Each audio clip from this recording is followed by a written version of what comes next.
sa paggising sa umaga, sa pagpasok sa eskwela, sa pagkatok sa pintuan. Nakita ang electric fan. Ako'y nakaharap dito sa harap ninyo, para maunawaan ninyo kung ano ang aking nakita habang ako'y papasok sa paaralan. Isang magandang hapon sa inyong lahat. Ako ay magtatalumpati ngayon ukol sa kalikasan. Bakit nga ba? Ano nga ba ang kalikasan? Ang kalikasan ay dapat alagaan sapagkat ito ay mahalaga dahil ito ay nilikha ng ating Panginoong Diyos. Huwag nating sirain dahil ang dulot nito ay kalamidad.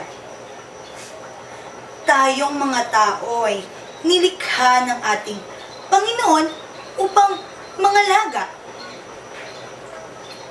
Dahil tayong mga tao ang may pinakamataas na kapangyarihan sa mga nilikha ng ating Panginoong Diyos.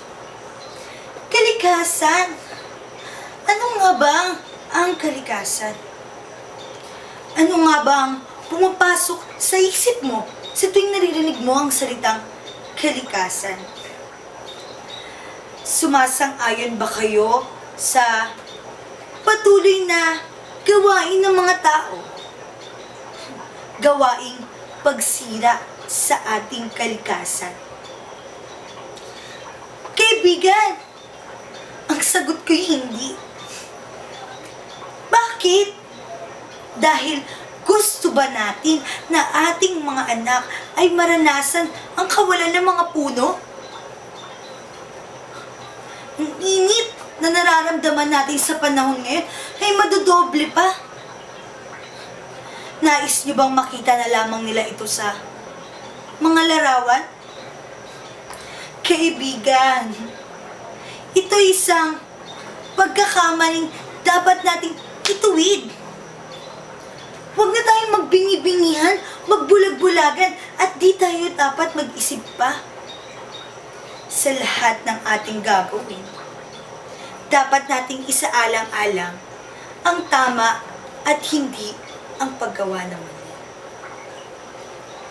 Dapat alalahanin na ang kalikasan ay bigay ng ating Panginoong Diyos para alagaan, para rin sa ating mga tao, para sa mga hayop na nakapalibot sa atin.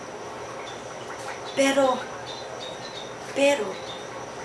bakit tayo mismo ang sumisira nito?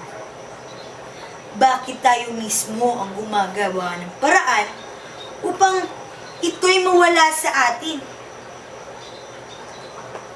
At bakit nga ba?